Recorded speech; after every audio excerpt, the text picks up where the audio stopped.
È il momento della quarta corsa dal Savio, un miglio che vede al via 10 concorrenti di 4 anni. Sono Zar Parlante, Zaza Bond, Zucchero Sere, Zirajet, Riven, Zeppolenart, Ongi, mentre in seconda fila Zorojet, Zara Photojov, Zaffiro Top e Zelig VL.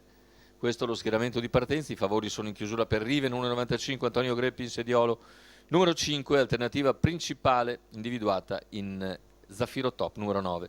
Macchina che accelera, l'errore di Zar Parlante mentre si avvantaggia Zucchero Sere, che sopravanza in breve Zaza Bond. All'esterno c'è Zirajet, a centropista Riven, con all'interno però Zaffiro Top che ne ha anticipato. Intanto primi 200 metri completati da Zucchero Sere in 15,2.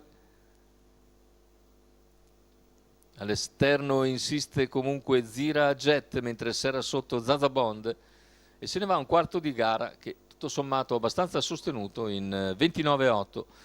Continua la pariglia di testa, ora c'è numero 7 Zorro Jet squalificato. Zaffiro Top che si avvicina mentre è stato squalificato Zorro Jet. Completamento dei 600 con Zaffiro Top che viene in terza ruota per anticipare numero Riven 2 che segue le mosse. 600 in 45,8 e ora Zaffiro Top attacca a centropista. Riven cerca di seguirne le mosse, rimane in terza ruota mentre Zaffiro Top ha invece superato Zirajet e si porta a diretto contatto col battistrada impegnandolo.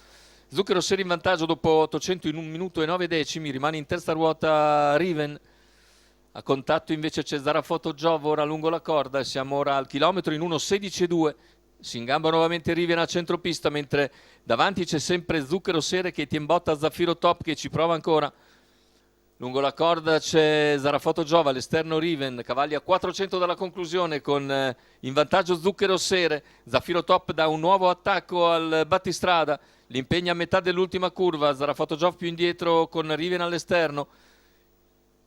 Completamento della piegata, ingresso addirittura d'arrivo con Zucchero Sere in vantaggio. Numero 10 Zaffiro Top al suo esterno, poi Zara Photo e Riven, ultimi 100 di gara. Passa a questo punto Zaffiro Top che nel finale vince nettamente.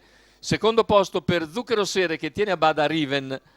1,14,7 con 29,5, chiudere corsa davvero molto interessante da parte di Zaffiro Top. Ha corso bene anche Riven che si è sobbarcato per gran parte del percorso alla terza ruota, ma non ha scherzato neppure Zaffiro Top che alla fine ha vinto comunque molto agevolmente su Zucchero Sere che resta buon secondo dopo percorso di testa. 1,14,7 il ragguaglio finale per Zaffiro Top e Vincenzo Pisquoglio dell'Annunziata. Il training di Walter D'Ambrogio, la quota di 4,36 al totalizzatore. Secondo posto per Zucchero Sere, al terzo Riven.